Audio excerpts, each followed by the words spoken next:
Good morning, everyone. Welcome to day 3 session, G5. This is the Crowdsourcing for Risk Communications.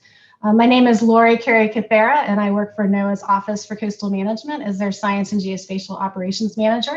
And I also serve as one of the co-chairs for ASFPM's Coastal Issues Committee. And this morning, I'm delighted to be your moderator for the session.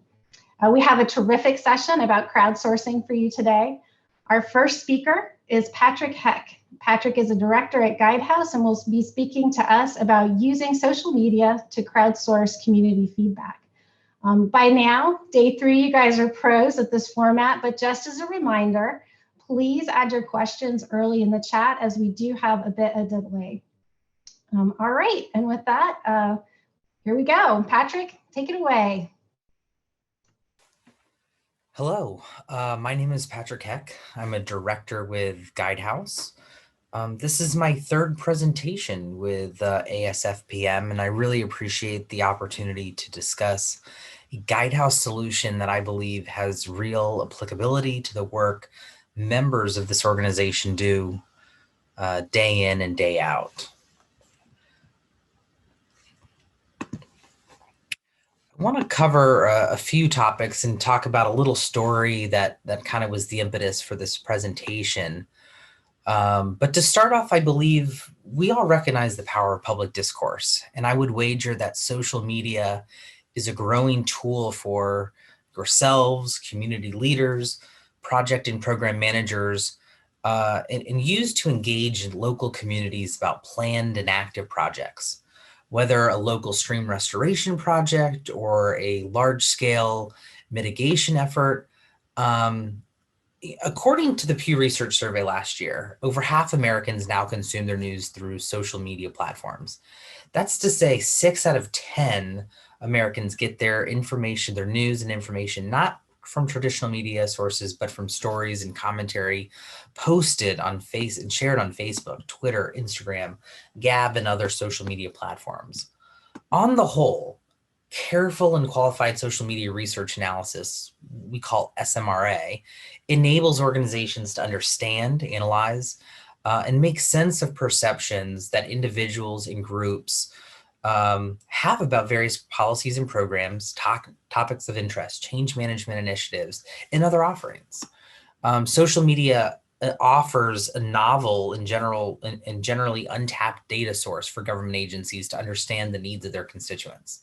While social media data is commonly analyzed in the commercial sector to reveal insights into brand reputation and customer experience, there's valuable potential for governments to analyze social media data before, during, and after a project implementation to crowdsource feedback and public experience. You know, we can take key terms associated with a project. They can be captured, analyzed, and tracked from internet search activity and social media posts to form swift or organically tailored responses. Social media research analysis is an open source solution that provides a holistic landscape of data and to comprehensively understand public opinion and make data-driven decisions. So why does this matter to Association of State Floodplain Managers? Because as portfolio, program, and project managers, successful implementation of initiatives of any size rely on cooperation, support, and buy-in from the local community. Because individuals don't necessarily see reduced risk from the project. They don't see the long-term protection or health of the natural space. They see only the near-term disruption, noise, loss of old growth trees during stream restoration projects. But most importantly, they see uncertainty. And that concern, that perception is often and frequently shared with social media, via social media. And so before we go into the process and procedures and methods that Guidehouse delivers SMRA solutions, I want to share a little story about my neighborhood. It's the impetus for this presentation. My wife and family, we moved to Holland Hills in 2016. It's a small community set between Old Town Alexandria and Mount Vernon on a rolling wooded 326-acre tract of land in Fairfax County. It's a very unique place. It's listed on the National Register of Historic Places due to its significant mid-century modern architecture. It has a sense of place. It has community socials, 4th of July parades, Oktoberfests, other community events that have continued uninterrupted for nearly 60 years since the community's founding. And aside from the large windows, you'll notice if you drive through that the homes are situated within the landscape. And that landscape is surrounded by 7 parks and more than 30 acres of walkable wooded streams and parkland. Nearly all of the parks are owned by the Civic Association of Holland Hills, which maintains them for the use of the community. As stewards of the parks, the Civic Association works to keep the parks healthy, safe, conserve wildlife habitats and native plants, protect water quality, and address drainage and erosion issues. The community has been very active, has very active park wardens who are dedicated to maintaining the local landscape, and they even get a little help from the local Girl Scouts. But like most parks situated in or near stream beds, the Holland Hills parks, and notably the Goodman and Bricklemire Park, are at risk for severe erosion. In some areas, incisions are nearly 16 feet deep. You can see between 2016 and 2019, the amount of erosion that's been occurring. And these photos are illustrative of the larger park context. The stream health has been an issue since I arrived in the neighborhood in 2016. And in that year, the Civic Association sought support from Fairfax County for improvements to many of our stream beds. A grassroots movement to support the planning has been open, transparent, and inclusive from the beginning, with Fairfax County officials holding 5 public meetings between 2017 and 2019 to discuss the project and gather input from all the stakeholders and all interested parties. Early engagement was effective. Meetings with the county involved both Civic Association members and non-members, and the progress was extensively reported in the Holland Hills Bulletin, a monthly publication, which also published a range of views on the project. Additionally, updates on the project and plan as they were progressing were reported on through the Fairfax County website. Banners announcing the project were placed at the park entrances and at the entry to our community on Paul Spring Road. Door hangers announcing the project were hung approximately 100 houses surrounding each park, and the Civic Association Parks Committee hand-delivered letters to each of the neighboring properties. The plan was approved in fall of 19 by both the Civic Association membership as well as Fairfax County. The goal of the plan isn't just on fixing erosion that's damaging the parks. The project will also remove invasive plants that have overrun the woodlands and plant more than 4,000 native trees, shrubs, and understory plants, creating a diverse, natural, sustainable ecosystem. Fairfax County is investing $3.6 million in the project, which will also remove dead and dying trees, replace broken storm sewer, and 2 culverts under the main road entering the community, and assist in removing sediment from the runoff into the Chesapeake Bay watershed, which will ultimately improve local water quality. As the project moved forward and became closer to a reality, a local movement to discredit the plan started to take root. Oppositional community groups emerged. Residents took to traditional and social media to rally support for an alternative to the adopted plan. Some suggested doing nothing to the parks, merely putting up safety fencing and letting nature take its course. Others suggested putting logs in the streams to mitigate the erosion. But the county believed that approach isn't the most effective in areas as steep as Goodman and Bricklemire. Now, while driven by good intentions, competing interests for and against the project took place.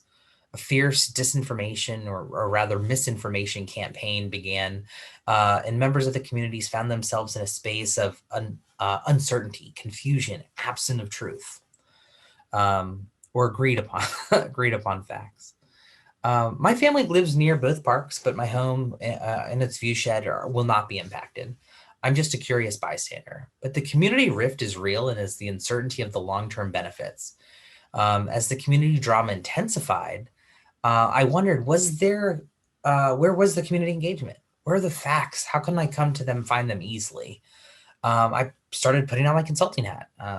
I take it everywhere I go, and asked the question, how should project managers monitor, crowdsource, or evaluate public sentiment in a community where they've had the opportunity to voice concern, but maybe late to the game or had not spoken out before?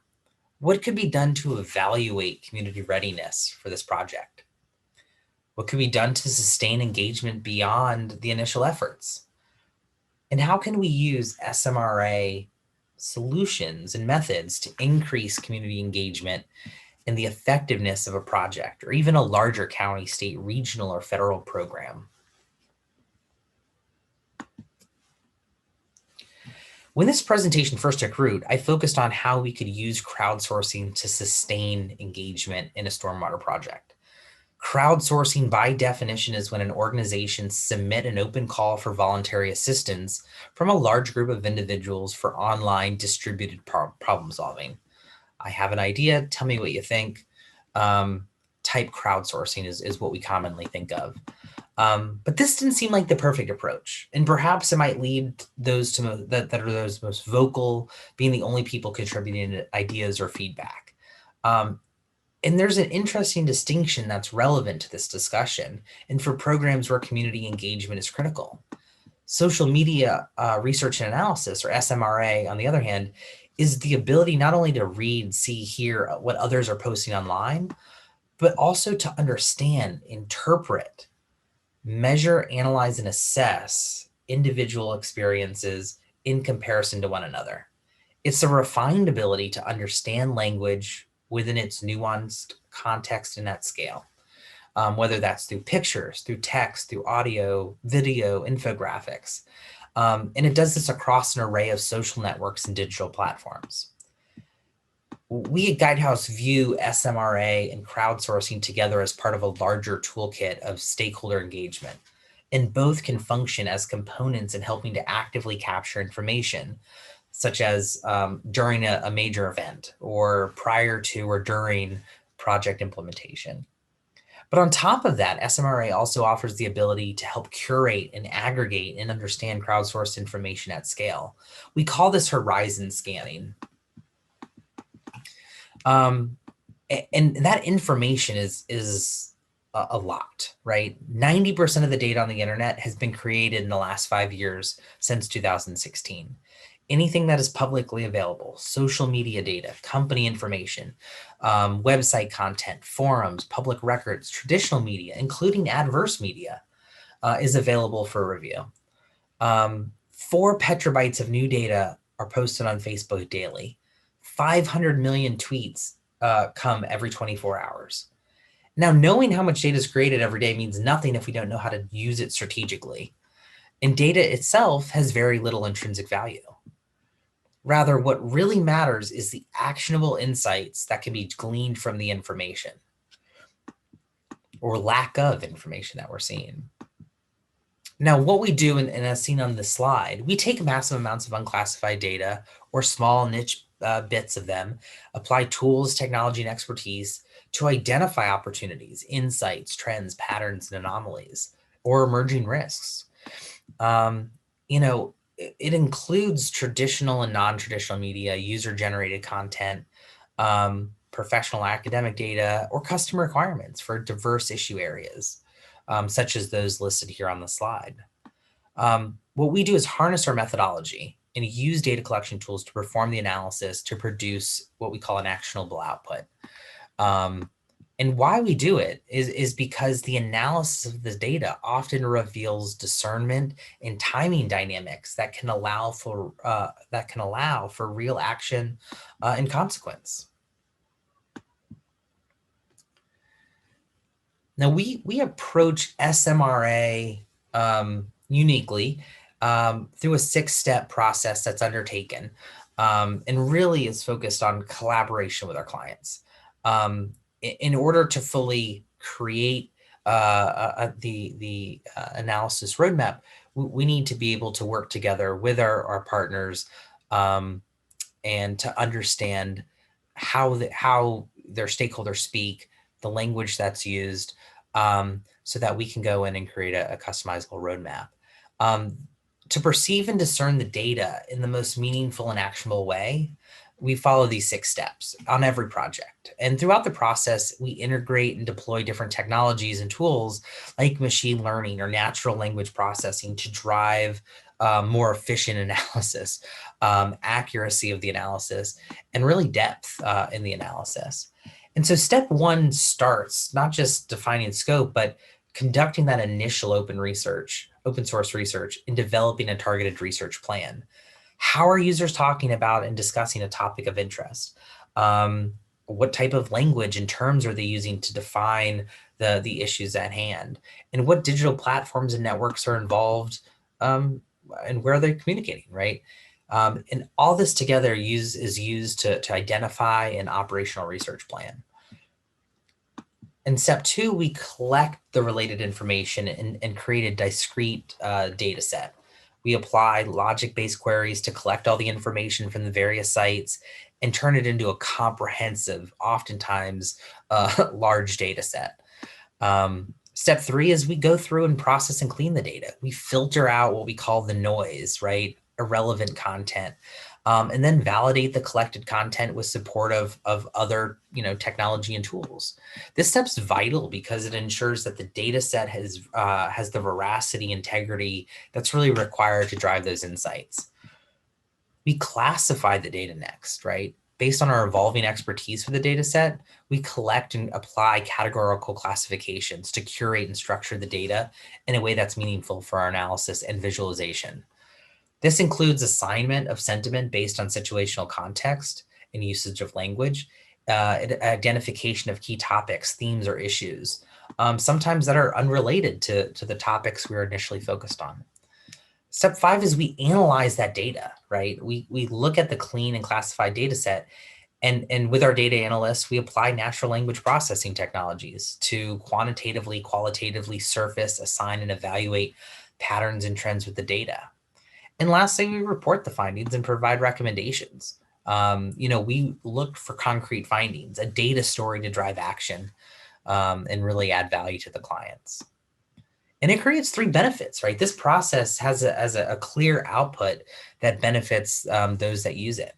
First, in-depth constituent understanding, right? Social media research yields unprompted first-person expressions, unlike crowdsourcing that has a proactive, users have to proactively provide information. We're scanning what's there. Again, unprompted first-person expressions from citizens or customers or community members that you're focused on. Second, complementary customer research provides an independent perspective that augments and aligns with an existing customer engagement strategy. So approaches that you've already been taking may persist, but it'll change and tweak slightly, based on the outcome of the research. And lastly, it allows rapid insights. So research can be timed around major events, system upgrades, project implementations to identify emerging risks and issues.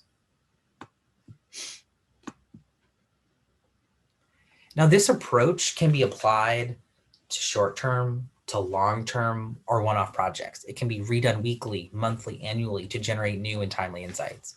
It is a repeatable process and is refined with execution. Now, the applications for SMRA vary widely as illustrated here. And to reiterate, the proliferation of social media activity post-pandemic really creates opportunities to use and leverage these SMRA practices. For instance, according to the New York Times, social media sites, large and small, had seen unprecedented increases in use in their response to the crisis. The use of social media sites like Facebook, YouTube, and TikTok have increased by 2-digit percentages from their pre-pandemic levels. In more niche forums, such as local neighborhood forum site Nextdoor, usage has skyrocketed even more significantly, almost 73%.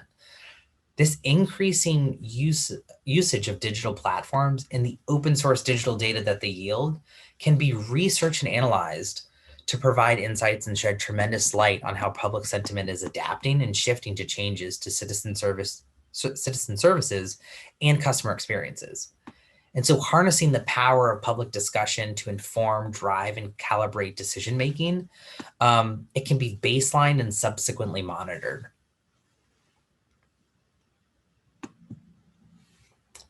And so this leads into a brief case study, right? So we took a very short-term increment to collect the data. We did a 3-month period from October to December 2019, which was at the start of the official notification that the plan was going to proceed. Our query found that social conversations, about 300 posts, including around Fairfax County, Virginia, seemed largely to focus on community events. So cleaning up areas around the streams and wilderness trails, and how open water related issues impact other topics like property values.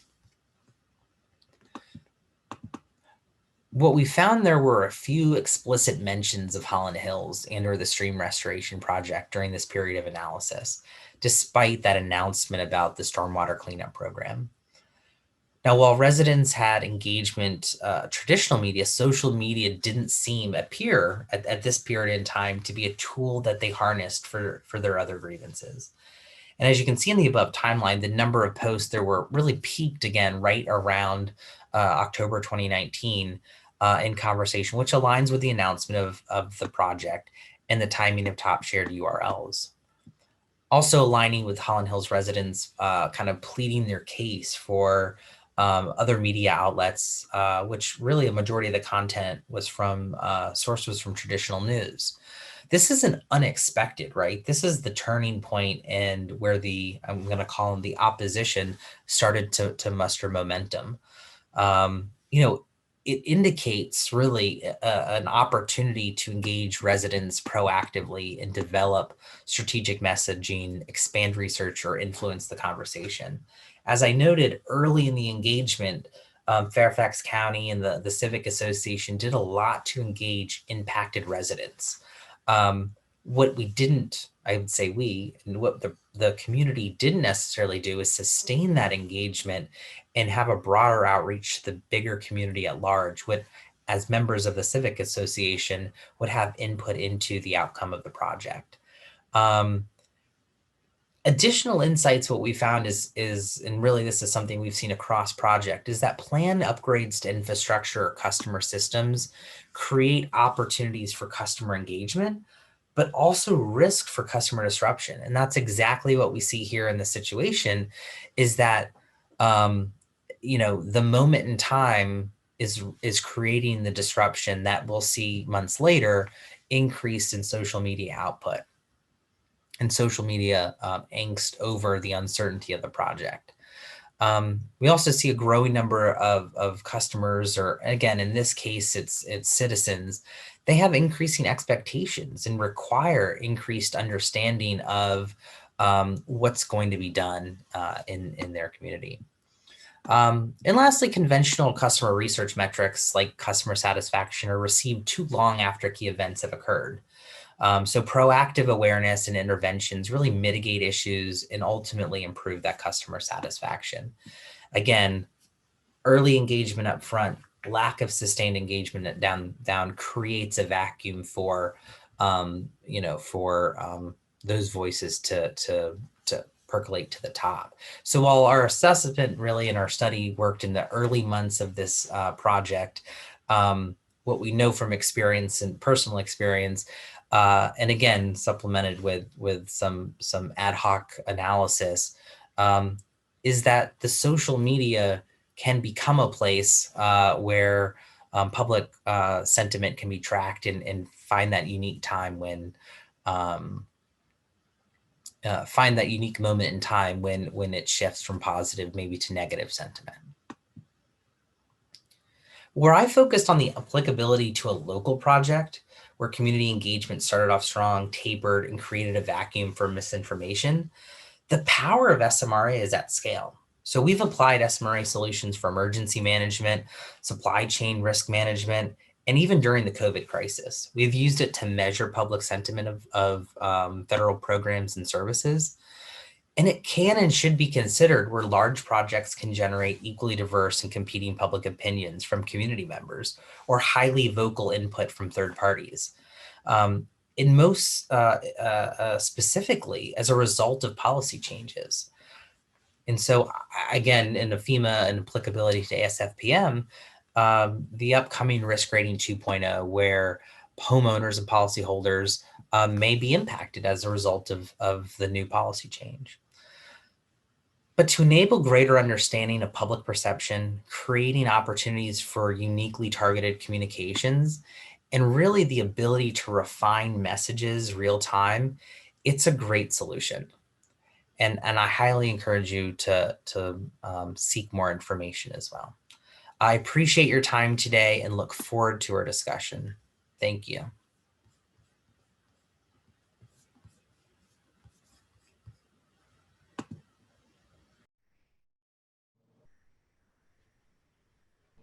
All right. Thank you, Patrick, for that fantastic presentation. Really appreciate that. I see we have a couple of questions in the chat. So I'll go ahead and read the first one for you.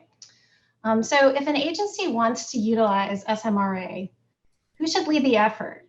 Engineers, IT, civic engagement, or all of the above?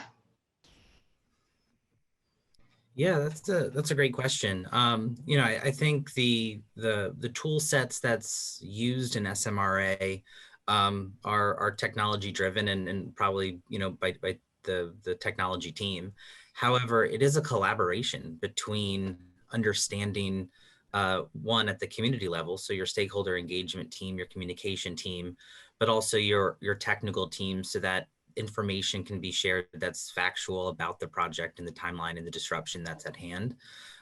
One thing we noticed in our case study was, there's that first step in our process about that operational roadmap, right? Not having a full landscape of the tone of the discussion and the discourse that's happening, or really an objective of, we want to measure public sentiment on this one element of the solution. There's external affairs teams that often go out and communicate about announcements, about events, about plans. And we were kind of doing a little active listening, but behind the scenes and just seeing what was out there. It does take a communications team to push the messages, but the communication that we're really using from SMRA is, what is the public saying about a project? And if they're absent or not talking about it on social media, one, we might not be looking in the right place. And I think that's what we found a little bit in our case study.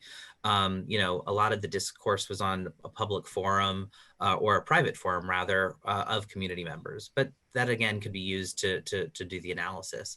I think on some of the larger scale projects, you might have a technology team set up the infrastructure to be able to use SMRA, but really working closely with your stakeholder engagement communication team to understand the discussion and the discourse that's happening.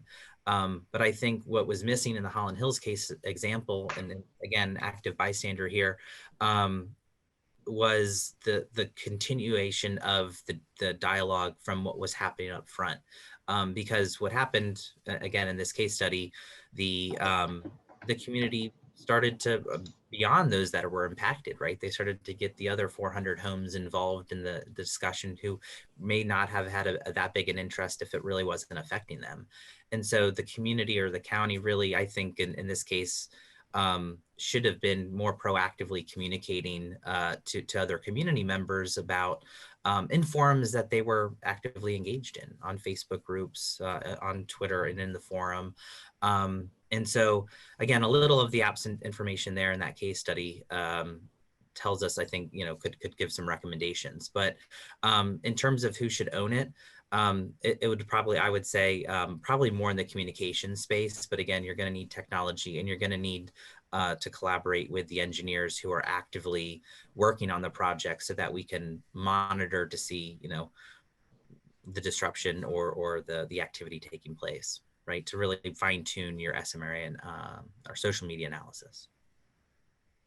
Yeah, another comment came in. BJ was wondering if the negative sentiment was there from the beginning. He said 80 trees is a big emotional impact, and maybe using SMRA from the beginning would have really helped, figure out the community sentiment from the beginning of that initial project. Just sort of a comment he was making. Yeah, I think when you look at the wooded area, it's definitely, and there's some older, larger growth trees, and it was definitely a lot of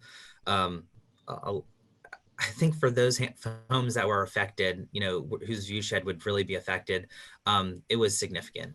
There was a lot of dead and dying trees, but you're right. Those homes that were going to be affected probably needed to have the loudest voice in the conversation. One thing that we learned was, the county was developing plans, but not a lot of folks understood what those plans really entailed. They could see as the stream water, the bed was getting kind of increased, the level to get the construction equipment back increased the amount of trees being damaged. Again, some root systems were there.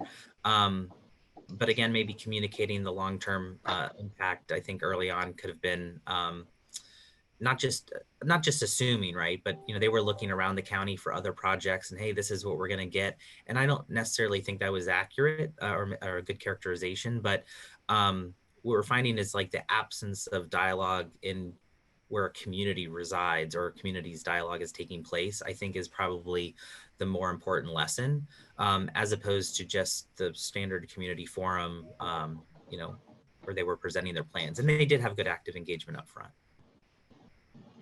Great.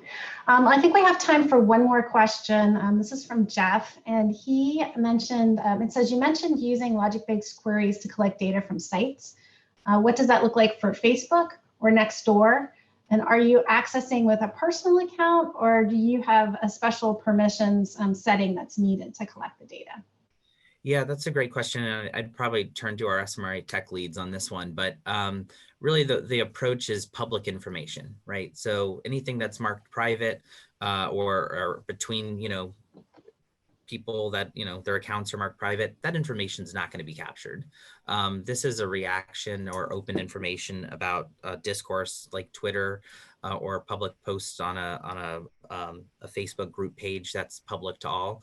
That information is really captured. Same on Nextdoor. If you have an account and you're in that space, you can kind of design it so that you're getting those public and open information, right? This is not a hacking situation going into private accounts. This is really what is in the public discourse. And I mentioned at scale, I think a local project is there's going to be fewer messages, right? Because there's fewer impacted folks. But at a county and national level, you're going to see larger amounts of information and volume of data that this will really apply at scale. But yeah, it's all open and public for anyone to see. There's not a special permission on the tool sets to use. Great. Well, thank you so much, Patrick. Really enjoyed your presentation, and I think you gave us a lot to think about. Moving on, we're going to move on to our second speaker. Next speaker is Daniel Tomczak with Jacobs Engineering Group. And Daniel will be presenting on correlating citizens' tidal flooding observations with understanding roadway impacts. All right, over to you, Daniel.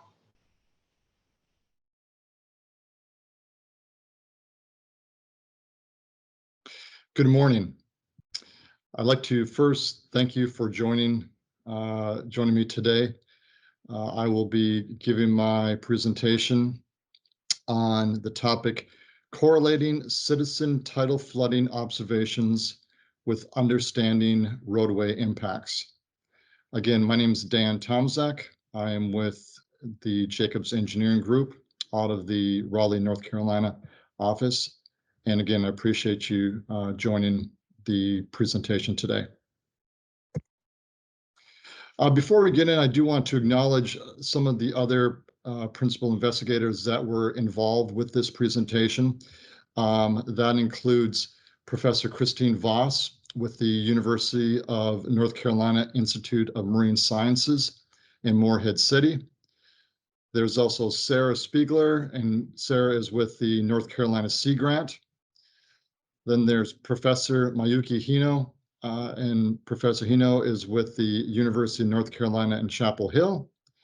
And then myself, again, with Jacobs Engineering Group.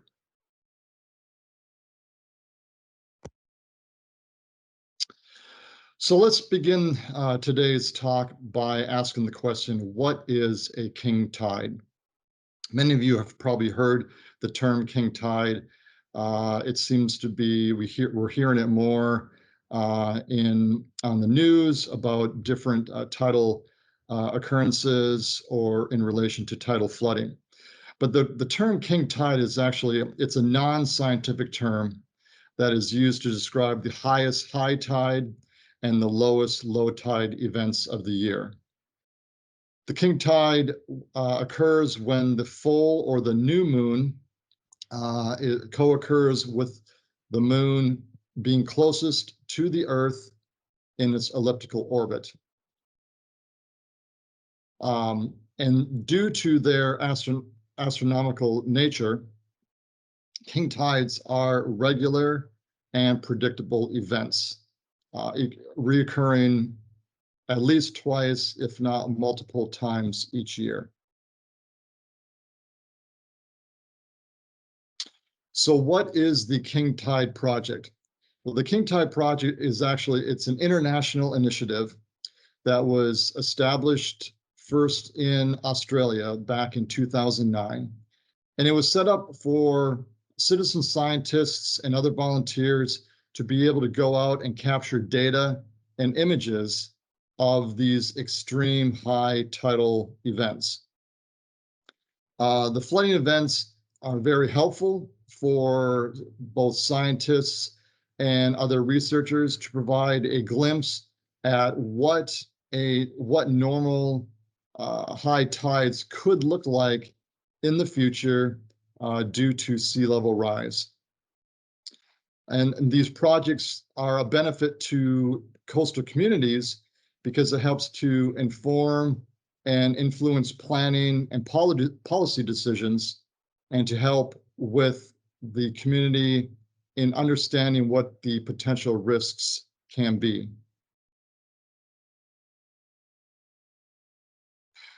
The North Carolina King Tide Project. The North Carolina project was established back in 2015 by Professor Christine Voss of the University of North Carolina Institute of Marine Sciences.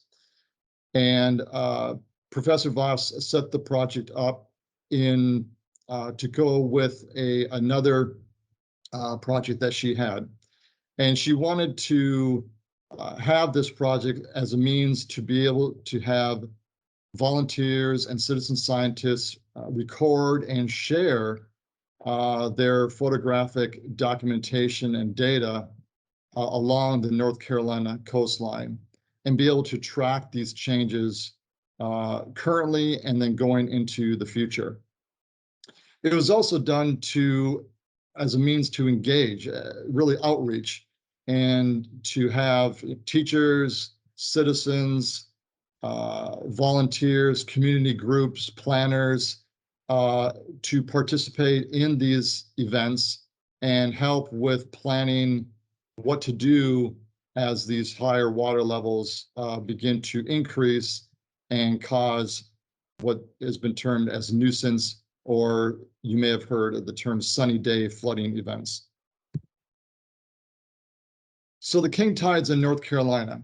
For this particular project, we are using the predictive water levels that are monitored at the NOAA Beaufort Inlet Channel Range Station, and which is located in Beaufort, North Carolina. And why that specific station? It's mainly because it's centrally located along the North Carolina coast, and it, again, to be able to provide a kind of a general tracking of these tides for the coast, mainly because it's centrally located, this station was selected.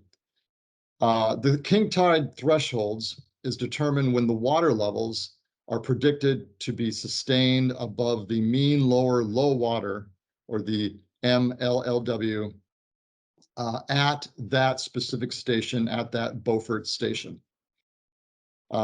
As mentioned earlier, the water levels are affected by astronomical components, meaning the sun and the moon, meteorological components, meaning wind, direction, and the duration of the wind itself, and storm surge, as well as variations to the coastline itself, or the geomorphology of the coastline, the slope, orientation, the position of the inlets, all can contribute to the king tides that we see in North Carolina. So the photo documentation for the king tides project, initially when the project was set up, it began as where people could post their photos to a Flickr site that was established. And again, the people were posting photos of these tidal events. Could be some localized flooding, high water, maybe observed near a dock or bulkhead. But there's a lot of different varieties of photos that were documented. They could be localized flooding events, including with hurricanes, nor'easters, the king tides itself, wind events, rain events, etc.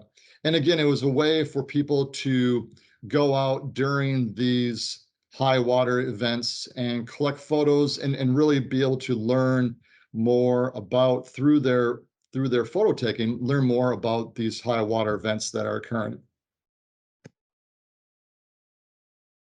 Then in 2017, the North Carolina King Tide Project received a grant from the Carolinas Integrated Sciences and Assessment to expand the project and include water level measurements.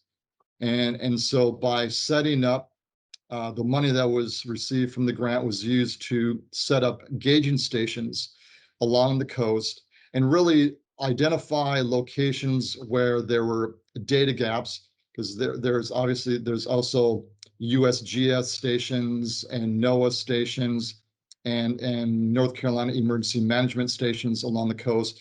So the king tide gauges were to basically identify data gaps and try to find communities where there wasn't a station, so we could have the folks that live in the community and volunteers be able to go out to their gauging station and collect measurements.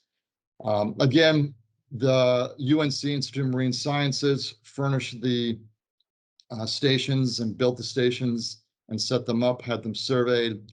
Also, the North Carolina Association of Floodplain Managers was involved in working with our members who live along the coast and get input from them as far as where some good locations would be to set up these stations. So up to this point, there are 23 North Carolina king tide gauging stations that have been installed along the coast. And basically from the northern part of the coastline up near the Virginia border, going all the way down to the southern extent or the southeastern extent, down actually beyond Carolina Beach and over to Ocean Isle Beach.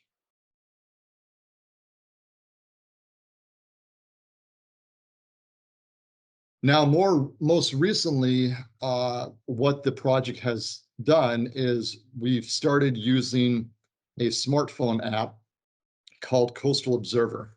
And this app was set up by the University of Delaware. It was started by UDEL. And it was set up for citizen scientists to be able to monitor and report on the weather, water conditions, tidal events, flooding conditions, and it was a really great tool that the North Carolina King Tides Project felt would be good to bring in and implement for the North Carolina King Tides Project. And it allows the citizen scientists and volunteers to be able to share their observations with one another. They can post photos on their observations and be able to share them with other members who have this app, kind of very similar to other social media sites like Facebook and Instagram.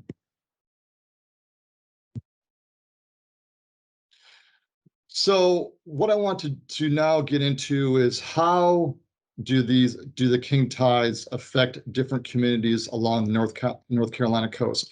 And for this presentation, I'm going to focus on 3 communities, starting in the southern portion along the coast with Carolina Beach, and then going a little bit further up the coast, sort of midway along the North Carolina coastline, and talk about the town of Beaufort, and then go a little bit further up the coastline and actually out on the Outer Banks area of the North Carolina coastline, and focus in around the village of Roadway. So let's first talk about the town of Carolina Beach. Again, Carolina Beach, located in the southeast corner of the state, basically due south of the city of Wilmington.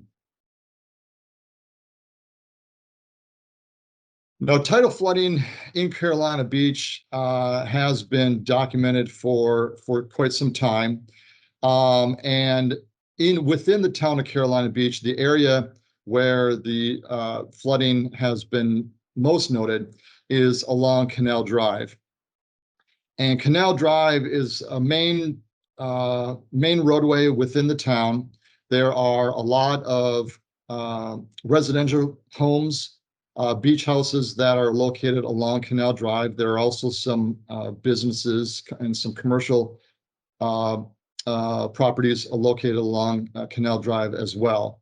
But basically, it parallels, as you can see on this figure, it parallels the canal. And there's a lot of you can see a lot of boat docks that are set up along here that are associated with the properties along the roadway.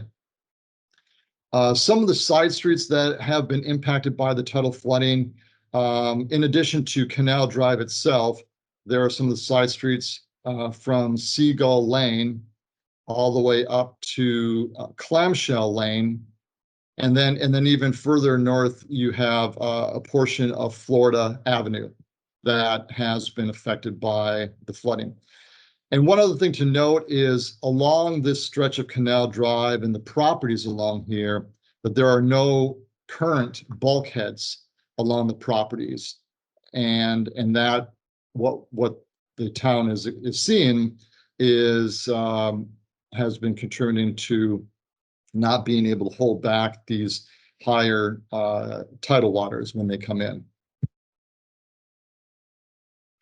So again, along Canal Drive, in the tidal flooding that they're experiencing, basically it can last, and it can vary from tidal event to tidal event. But generally, what they've been seeing is that when the high tides come in during these king tide events, that there is a period of time of around 3 to 4 hours where the streets, specifically Canal Drive, have been closed down because of the high water. You can see in this photo of just how much water does come in along Canal Drive. And in this aerial here, it's kind of a viewing of the canal itself and what the water that impacts Canal Drive looks like from an aerial view. The town does have signage, gates, road barrels that they do put out. This photo here in the lower part of the slide kind of shows one of the gates showing that the road has been closed. You can see some barrels. You also see, people do drive through. But as far as mitigation measures that the town is currently doing, they do go out and close down these roadways. But again, you're looking at, a period of time of 3 to 4 hours over 4 to 6 days during these high tides where the flooding does occur. How does the town get the message out to the community? Well, they use various message boards, social media like their Facebook and Instagram sites, as well as making posts on their website to notify the residents of these specific road closures. Well, the town of Carolina Beach has installed, by working with the North Carolina King Tides project, water level gauges along certain parts. One they have down by the marina, so they can monitor the water levels at the marina itself. But they've actually also installed a gauge along the roadway. This is along Canal Drive, because this is an area that does frequently flood during these high tide events. And so they wanted to have a gauge so they can monitor the water levels that are observed along Canal Drive. All right, the next town that I wanted to discuss is the town of Beaufort, North Carolina. And again, this is about centrally located up the coastline of North Carolina. It does have kind of a boardwalk area. It does have bulkheads. You can see in these photos where boats are able to come in and tie up very close to the business district within Beaufort. So this kind of gives you kind of a view of what the waterfront area of Beaufort is like. So tidal flooding in Beaufort. It does experience tidal flooding during these high tide events. The main road, which is Front Street, and Front Street runs parallel to Taylor Creek. And Front Street is the street that does experience probably the most effects from the tidal flooding. This photo here shows, the high waters even encroaching the businesses along Front Street. So this kind of gives you an idea of the extent of the tidal flooding. And again, this Front Street is basically the main business district of downtown Beaufort. So a lot of businesses, restaurants, different shops are all located along Front Street and are all impacted during these tidal events. As I mentioned, the businesses, and there are some residential areas along Front Street that are impacted. The town does go out and block off Front Street using signage and barricades, as you can see by this photo here, where they've put the barricades up to try to limit the traffic that goes through Front Street during these tidal flooding events. By blocking off the streets, obviously they're going to be limiting, the vehicle traffic, as well as the pedestrian traffic that will, normally frequent up and down Front Street. And so the businesses and restaurants that are located along Front Street definitely are impacted. Here's in this photo near the bottom, you can see the high tidal waters actually going not only over the streets, but up the curb and onto the sidewalks. So you can kind of gives an understanding of how high up the water levels get. And the last community that I want to discuss is out on the Outer Banks. And now the Outer Banks, for those of you who may not be familiar with this part of North Carolina, is basically a sandbar that stretches from the northern extent up near the Virginia border and the town of Corolla, and extends down Nags Head down to the village of Hatteras, and then out to Ocracoke Island. But again, it's basically this long stretch of a sandbar, but there are towns and villages located along this stretch that can be impacted by different types of flooding events. Now, the area that I'm going to focus in on is part of the Outer Banks near the village of Rodanth. And again, US Highway 2 is the main roadway, the main artery that runs up and down the extent of the Outer Banks, and basically connects from as far north as the town of Corolla going all the way down to Hatteras, and then you can take a short ferry ride across to Ocracoke Island, and Highway 12 will take you then into the town of Ocracoke. But what I'm going to focus in on is near the town of Rodanth.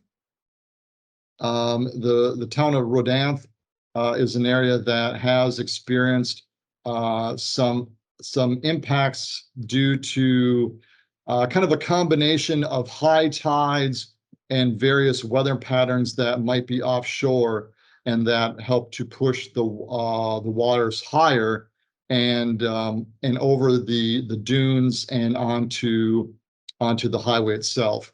So as I mentioned, when you have these high tides combined with storm events that are out in the Atlantic, the waters can be pushed higher and can breach. And you can see in this photo here where the dune system was basically breached, and all of the sand and waters were pushed over Highway 12, with causing a lot of overwash that eventually led to the closure of the roadways. And that can have a significant impact on the communities and the residents that live out there that that really rely on Highway 12 as being their main roadway, their main evacuation route, and then if emergency supplies need to come in, that's how that's the main drive that that is used. The flooding can occur because it is on the Outer Banks. You have the impacts from the ocean side, but you also have the impacts from the sound side. But in generally speaking, it's the impacts from the ocean side that can cause, I guess, the greater impacts to the roadways that are out on the Outer Banks. From what the North Carolina DOT reported is that the tidal flooding can occur approximately 3 to 4 times per year, and it does occur during the hurricane season, as you can imagine, that with the storm events that occur offshore or that even approach the shoreline, that can push the water up and really cause an impact to the roadways. But they can also be affected by winter and spring storms. We have different nor'easters that will come up the Atlantic coastline of the United States and can cause impacts to the Outer Banks. As far as communication, there's the main communication is done between the North Carolina Department of Transportation, the Dare County Emergency Management Department, and the State Transportation Operations Center. Really are in communication with one another on being able to discuss when, specifically Highway 12 is impacted by different tidal and water events. So to summarize my discussion today on the impacts of tidal flooding on roadways within communities along coastal North Carolina, as I mentioned, photo documentation by volunteers, by citizen scientists, and even by community officials has been a really important way to really understand how the tidal impacts these communities, because again, there are gauges, there are tidal gauges out there to help monitor the water levels in certain areas, but there are a lot of data gaps, and to have citizen scientists to be able to go out and photo document these high water levels is really important for the King Tide project. The observations by the citizen scientists are very useful in being able to capture tidal flooding because these events can be brief. They can be highly localized. They might only occur in a certain part of a town. It could be along the downtown area, as it does in Beaufort, or it could be along other parts, such as Highway 12 near Rodanth. And this has been very helpful for communities to plan for future impacts of tidal flooding and how those impacts can affect infrastructure, how to better communicate these impacts or these events with residents and businesses, and then what the communities may need to do in rerouting traffic or emergency responses. And I would like to thank you for taking your time out of your day and listening to my presentation. And at this point, I will open it up for questions. Thank you very much. All right, well, thank you, Daniel. Another fabulous presentation. Echo Jessica's thanks for that as well, too. A really great educational tool for lots of folks that are dealing in the floodplain management community. So we have a number of questions. We'll see if we can, how many we can get through. The first one is from Debbie. She says that we've considered a similar program for riverine flooding, but safety concerns and liability put this on the back burner because we don't want to encourage people to go out and put themselves in risks during extreme weather events. So how did you address citizen safety?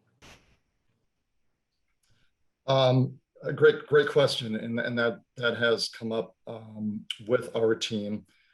You know, it's one of the things when we first launched the program, we had asked, you know, that the scientists or the volunteers that go out, you know, that safety always comes first, and you know, we really kind of, I guess, rely on, you know, the volunteers themselves to make that call as far as what is safe. But it is something. I mean, the safety portion of this is something that we do. I mean, every time there is a king tide event, and we advertise, you know, that there's a king tide event coming, and ask, you know, the volunteers to take photos. You know, one of the first things that we address is safety, and always, you know, to never. I mean, the same thing, you know, would be when during a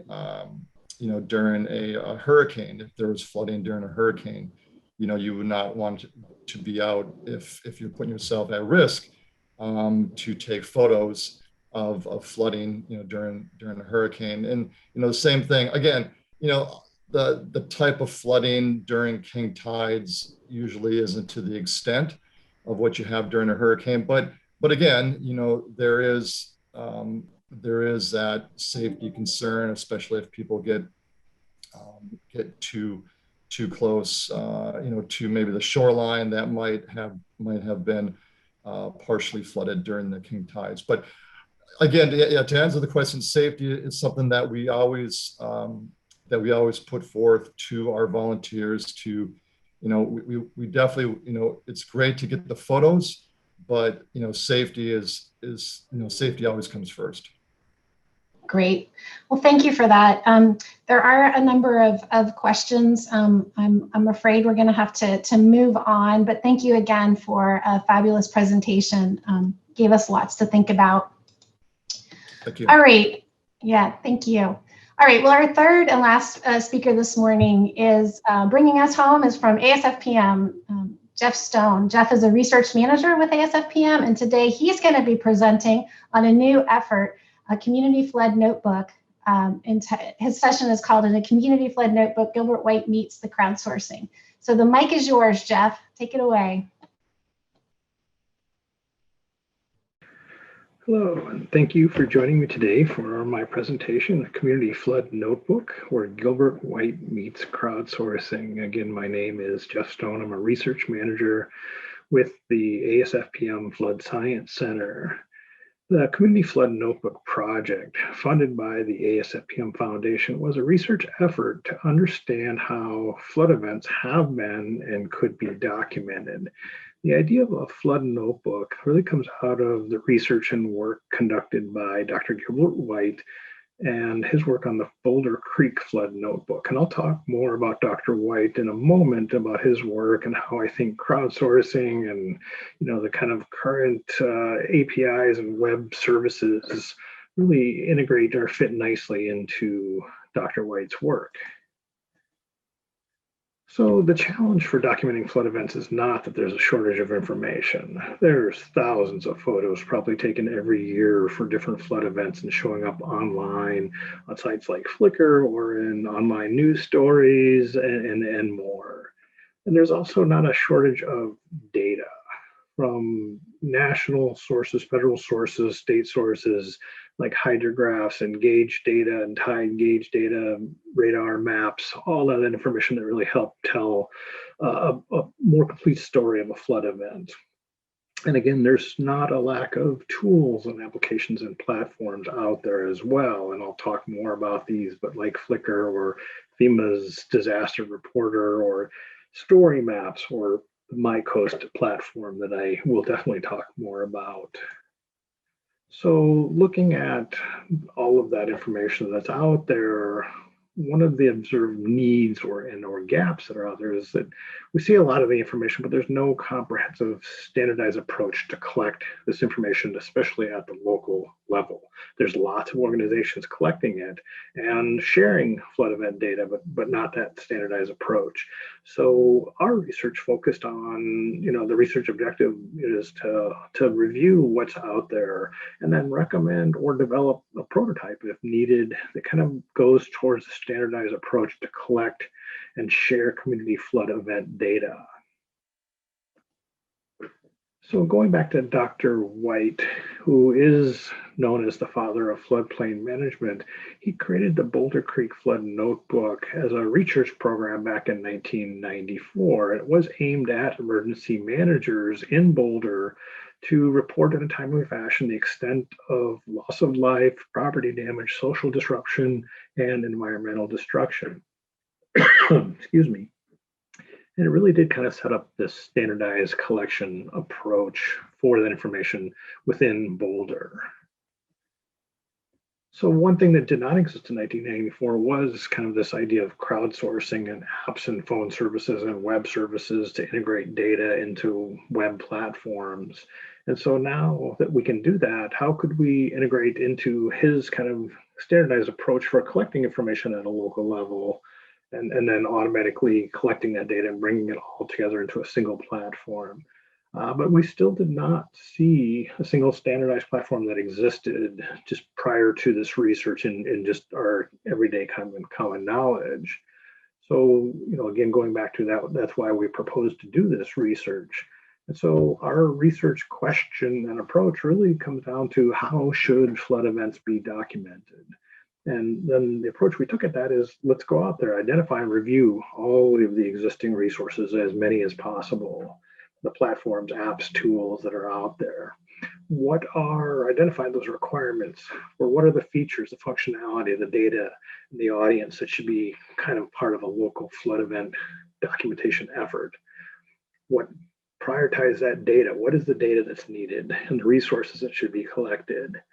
Specify standardized guidelines, features, and functionality. Then if something doesn't exist, let's develop and test a prototype version of that. And then in the end, we're going to document this research, the development, and the testing process. And that's kind of what we're doing now. We're starting to talk about what we have done with this research. So some of the sites that we reviewed were obviously starting with the Boulder Creek Flood Notebook. And, the purpose of that was to provide an agenda for field workers to collect data to be included in future publications of a flood event. So the idea that Dr. White had was for every flood event, let's collect information about that flood event. And so if it was, 2 in a year, each one would have a documentation about it. And we really did kind of provide that detailed guidance on what should be collected by who, when, and it also started laying out what types of data should be collected. And a big one in there is photos with attributes about the photos. And he also kind of espoused for collecting before photos, before flood event pictures, and then after photos, so you can compare before and after. And it really is a collection of data at the local level. The site was never fully implemented, so we haven't been able to kind of see how it would have, come together and what was all collected in that type of situation.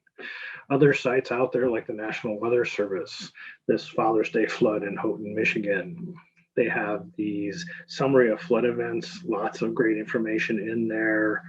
And this site and many others that I'll talk about kind of started helping us understand and look at the priority data that should be collected, but it also helped us look at who are other data providers. And in this case, like the Civil Air Patrol or a Sheriff's Department or the state police that can go up in helicopters or even in drones in some cases and collect aerial photos. So one of the challenges with a site like this is it does require National Weather Service staff to create the site and add the content. So there is, time involved for somebody to do this. So is there a way to automate this process and bring all this together and instantiate a flood event collection bucket, if you will? Other types of platforms that we've seen out there are story maps, and it could be the Esri story maps, but there are other story map programs or tools out there. But we saw a lot of these, like this one from the U.S. Geological Survey for Wisconsin flood event. And again, this one helped highlight how stream gauge data and high water marks were collected. So the pros of this one were, again, helping us understand what data is commonly collected, and again, also other data providers that could be kind of, where could we pull information from? What's nice about this one, the high water marks and inundation mapping kind of were some of those new data that we thought about that could be collected in that immediate kind of post-flood event if high water mark and inundation mapping were collected and created. Some of the cons of story maps are they are generally kind of one-offs, meaning that you have to have somebody kind of write the narratives and bring it in. You can bring in dynamic data that's uploaded automatically, but kind of that storytelling piece of it is not just generated automatically. It has to be kind of written in there. So lots of other story maps from like New Mexico and with the Silver Jackets group with South Carolina, Wisconsin Emergency Management. So it is a growing platform for doing showing flood events. Other apps that are out there, FEMA used to have their disaster reporter. In a sense, I'm unable to find anything, but what was interesting about it was this was kind of one of those apps that was starting to do the kind of crowdsource and share disaster related information for events. So it really was starting to get that public engagement in working with emergency managers, or in our case, floodplain managers, to collect data about a flood event. So it highlighted, getting photos and kind of prioritizing what data should be collected, and really getting that public engagement piece was big, but also starting to add attributes to those photos. As I mentioned, the site in the app does not seem to be still working, but it also did include other natural hazards, so it wasn't just focused on flooding. The mobile apps and platforms that are out there, what they looked at too is My Coast, and this is developed by Blue Urchin. Some of you may have heard of it, but it enables state employees and citizen scientists, as they describe it, to submit images, damage reports, and associated location data about storm damaged infrastructure. So you can kind of see on the screen that allow photos, they allow attributes to be kind of added to those photos to help describe what you're seeing in the photo more, but they also do bring in like the tide gauge data, the weather overview. So they're starting to integrate some of those other weather services that are out there. So as I mentioned, kind of the pros of this are that crowdsourcing piece of it and that web service integration, especially like with the NOAA tide gauge data. My Coast is obviously coastal focused given the name, so it doesn't cover kind of inland riverine environments, urban stormwater environments, things like that. And right now, they do only allow kind of the upload of photos. There's not other graphics like hydrographs or radar maps that are being brought into this. Just quickly, some other app sites and tools, the USGS, the flood event viewer that's out there, which kind of connects with their short-term network and pulls in data, which includes high water marks and other information. The like City of Madison had their flooding and damage report tool that you could people could go on there and add information about it, about a flood event near their house. There's sites like the Coastal Hazards of Superior or CHAOS. It's kind of a community of practice, and they're out there trying to collect information on high water and flooding. And then also, I kind of mentioned the story maps or the ideas of other art or platforms. And so Esri's ArcGIS Online or their flood dashboard or their hub sites and mobile and desktop apps. So they have lots of tools that are helping create or capture information about flood events. And I'll come back to this in a little bit. So the highlights of the existing resources are there are a large variety of people and organizations finding ways to collect flood event data. There are resources available from federal, state, and local entities, but still we did not see a standardized single platform that kind of brought everything together kind of in that standardized way. So what we were looking through as we were going through all of those sites, platforms, tools is, what we did is identify the essential development requirements. So we didn't see a platform that did this. So what would be needed? So we wanted to look at the audience, the uses and benefits of this local collection platform, and what kind of features and functionality should be included in, and what is the common data that we should collect. So requirements for the audience and uses. So our primary audience is the local practitioner, the floodplain manager, emergency manager, coastal manager, zoning administrator, planner, you can go on, and also the general public. How do we engage the general public to work with and kind of get ownership in helping their community understand flood events and do something about it? The secondary audience is regional, state, national coordinators and practitioners. And I'll again describe this in a little bit more, how some of these flood events at the local level could roll up to state or national kind of sharing devices. So the benefits and uses, there are many, but just listed here quickly, it's just that institutional knowledge for like a new floodplain manager that walks in the door and knows nothing about the flooding situation for that community. A flood notebook could kind of provide that background. But also this could be used for hazard mitigation planning, for documentation, for disaster funding, support for after action reports, and then just generally risk communication and public outreach with possible FEMA community rating system credits. Continuing with kind of the audience here and the requirements, that we do really see this, collection of data at the local level, because that's the kind of unit of analysis, if you will. And then that data, if there's a flood event that kind of captures a region, could be rolled up to that kind of regional statewide, like a named event. Or it could, if it gets bigger, such as a Hurricane Harvey or Hurricane Sandy, how could we roll up all these communities, potentially collect this information at the local level and roll it up to a multi-state or national event? And we have gone through the process of looking at what are all the different user roles and permissions at all of these levels, from the public, the community level, state, and national level. So looking at some of the requirements of features, probably pretty standard that you've heard before, but we really want a low barrier of entry for the floodplain manager and the public for the maintenance and the use of this type of platform. We don't need to create another tool that takes a lot of time and workload. It should minimize the amount of work and replace other existing tools or multiple tools. So we want it to support cross-departmental coordination collaboration, from public works, the engineering department, planners in the different planning departments, and zoning administrators. So it should have multiple access points.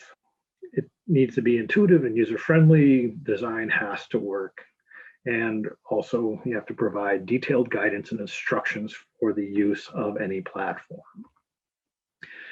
Getting to the data now, we're looking at common data that would be collected, and photos we've talked a lot about, but ground and also aerial photos and through groups like the Civil Air Patrol, but also videos, ground and aerial videos, and drone videos are becoming more common.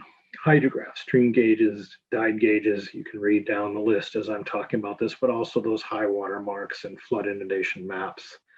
And there's news stories, there's event-specific reports, such as those that the USGS creates after some flood events, and there's satellite images. So these are just kind of the common data layers that we saw often collected within the tools and apps that we did look at. So one thing you need to do, so we created a process for manual upload of the data, but we did not integrate kind of the web services, the APIs, automated kind of collection, because we wanted to understand what that manual collection was like and where the data could come from, and find all the sources of data. The other kind of requirement for data is that for the crowdsourced and practitioner sourced photos, that we want that it needs to have descriptions and attributes, but it also needs to be geotagged or geolocated, so that anything that gets uploaded to the site could be displayed on a map, so you could then see where that photo was taken in relationship to other things like the National Flood Hazard Layer or other flood maps, or just in relation to where in the community the flooding might have existed. But also not just collect damage data, but also where are the success stories? Where was there green space that after an acquisition that now helped and created, or there was avoided losses because of that. So we can show both those mitigation successes and the damage. So with that, kind of not seeing a standardized tool or platform that was out there, we kind of really saw an opportunity, and using the MyCoast platform and what they had already created as an example in Massachusetts with the Storm Reporter kind of component of MyCoast. And this is where they can collect the photos and the attributes about those photos and start integrating some of those things like the weather overview or the tide gauge information. So we worked with Blue Urchin to develop our prototype. So we had to make strategic development choices. So we looked at the community as the base level of data collection. So we are going to say we're going to work with communities, and this is who would create a flood event and start collecting the information. We prioritized kind of the top 5 to 8 data sets that we wanted to include, which would be like photos, hydrographs, stream tide gauges, precipitation rainfall maps, and kind of the list you can see there. We did not create the mobile app at this time just because we wanted to focus on what needs to be collected, how would it be brought into a platform, and we know it can kind of go back to the kind of mobile smartphone piece of it and be able to instantiate or pull from that way, because that already exists. So that's not the challenge with this part of it. We did focus on data immediately after a flood event, so meaning we're not looking at data like before an event, like forecasting or warning data, or during the flood event, like social media feeds, things like that are important. So we are looking at the kind of immediate post-flood data collection piece of it. And manual data collection method would be the primary method for uploading and posting data, meaning kind of, I already talked about this, that we would just focus on understanding how to collect this manually, which would be important for if you wanted to look at past flood events that are not current flood events, where you could kind of automate the process. Say 5-10 years ago, a flood event that you wanted to get into the system and allow that could still happen. So we did test our prototype version, and we had a lot of different testing, evaluation, or demonstration kind of efforts within the internal staff and with the ASFPM Foundation project team, with the NOAA Digital Coast partners. We have a smaller crowdsourcing kind of subcommittee, if you will, that helped test this. We worked with 2 New Jersey communities of Brick Township and Upper Township, and also with the Jacques Cousteau NER, National Estuarine Research Reserve, that is in New Jersey. Kind of the takeaways from our testing is that we know we need to have this automation and integration for data collection, meaning we need to automatically pull in data so that the local floodplain manager or emergency manager is not going out there trying to find this data and spending the time to do that, and make it as automated as much as possible. We need to bring in video storage. That was definitely an express need from different people. We confirmed the benefits that I talked about earlier from hazard mitigation planning or disaster funding, and really through this process is how we came up with some of those additional uses like support for disaster funding. And we know that like collection of past events, as I was just talking about, is considerable staff time. So this would not be something you could automate, the 5 or 10 year event that happened a long time ago. But, so that is something that would require time of staff, but there was a need expressed for something like that to let's get all of our flood events documented. But we also need, once it's in there, a way to export this data for other tools. So, how could we export it out for use in your desktop GIS environment and using it for other kind of analysis or reporting or planning documentation purposes? So we know there's lots of interest out there from state and local floodplain managers, just in the folks that we've talked to and other presentations that I've done. So our preliminary conclusions are that the gap does exist. There is no standardized comprehensive tool that exists that supports local, public, and practitioner partnership and engagement. So how do we bring the professional and the public together to help document local flood events? And the initial evidence, I kind of talked about it, really, there's lots of efforts out there trying to do this, lots of existing tools. So we know people want this. There's discussions with other project partners and local and state practitioners that we've had, and also just with our New Jersey pilots and other state and locals that we've talked to, just kind of expressed a need for something like this.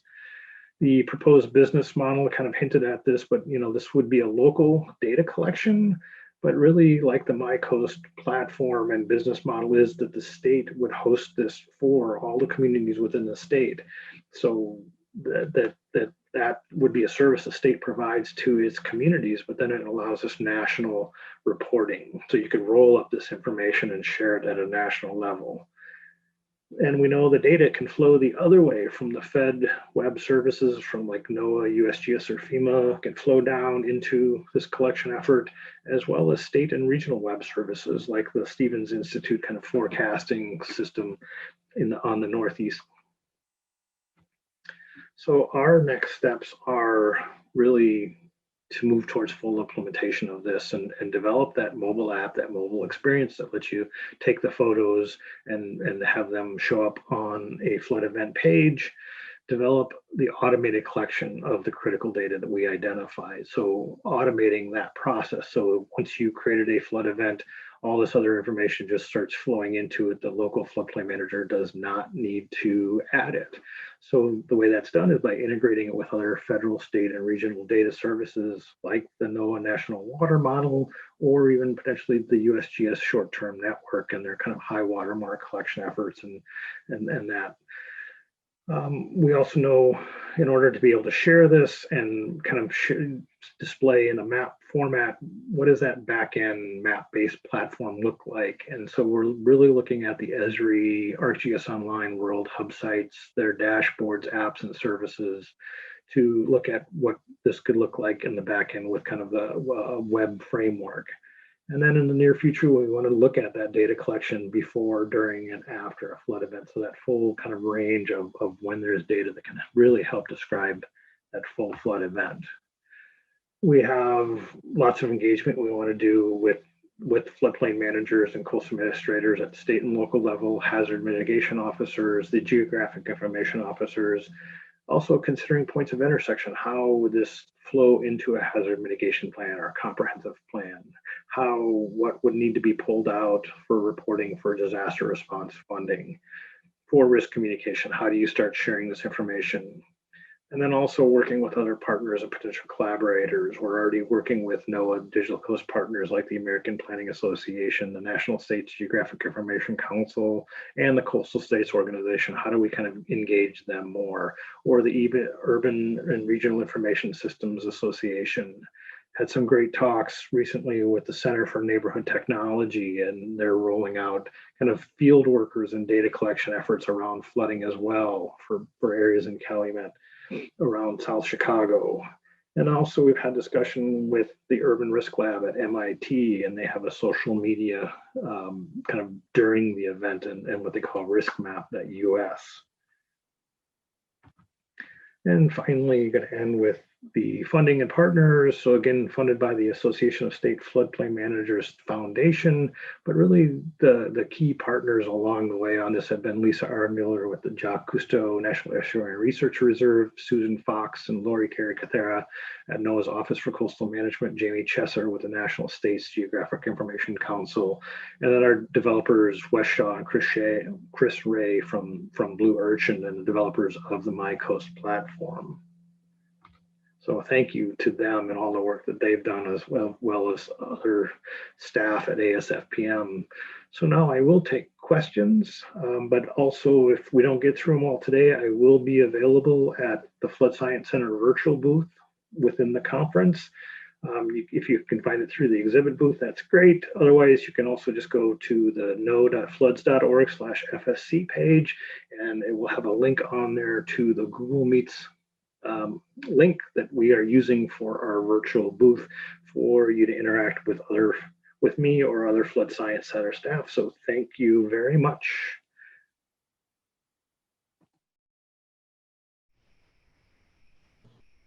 Well, thank you, Jeff, for that great presentation. As I promised, it was a fabulous session this morning. I know we're running a little bit tight on time and there are lots in the chat. So I think let's just take a minute and answer Jordan's question. She asked, does the notebook have a social aspect or a chat feature so that professional staff can respond to any concerns posted by the community and or send confirmation to users when the data input has been reviewed? That's a great question, and one unfortunate feature we haven't gotten to yet, but what we have done is look at all of that, based on that kind of proposed business model that we did put in there with the state local kind of connection, is that kind of notification system out to the public from the local floodplain manager. So that chat feature could easily be part of that process, that notification process, that back and forth with the public, but also then with the state and or, from the state to the local as well. And so we do plan on having kind of that whole kind of notification kind of chat system in there and thinking about that. And then, but we have to, I think based on that question, think about that a little bit more. And because we do have a kind of moderator administrative function as well, as making sure that photos are appropriate, things like that, and that whatever is uploaded is appropriate and relevant to what we're trying to collect. It's definitely something we would include. All right. And then maybe one more question. We have a question about, can you upload data to HAZUS or FAST?